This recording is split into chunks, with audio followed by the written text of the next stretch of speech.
was only Canada left. I wanted to try a new place. Although I heard from a friend who had been there before that Canada was very, very cold. And then I had to choose which city I would stay in. There was little reason to choose to stay in Montreal. I just thought if I could speak French, it would be good. We only contacted one agency located in Seoul, Korea. It was affiliated with Montreal branch, and I thought I could get help easily even in an emergency. So I chose to go there without much hesitation. 여기구나.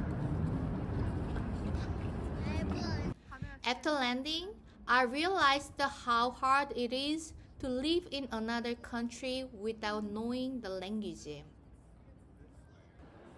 It reminded me of what happened 25 years ago. When I first went to Australia to study English, I barely knew any English. 배우였다 영화다 영화.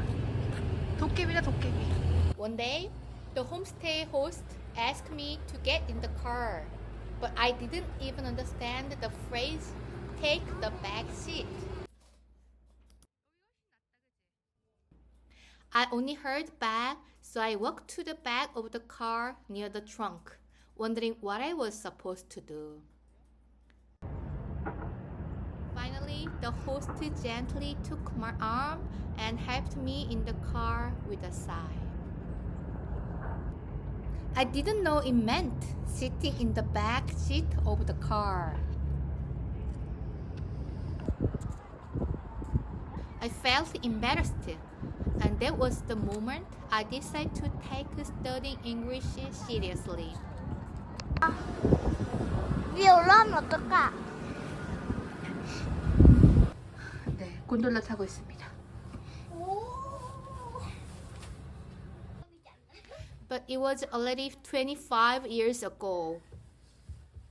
Over time, I had forgotten a simple rule for a while.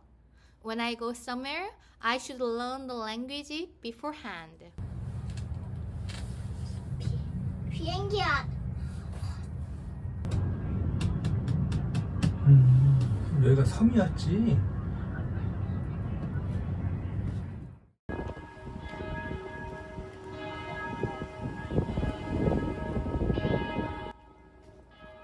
Living in another country without knowing the language isn't easy.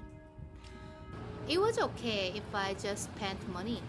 However, if I had to earn it, that was a different matter. So I had difficulty finding a job here.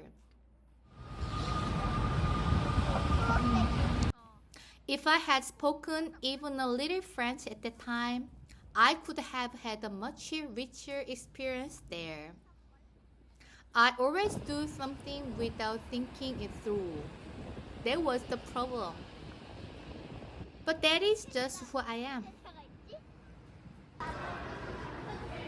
Anyway, this experience became another reason for me to study French. I am still learning French even after leaving Montreal. Au revoir, Montréal.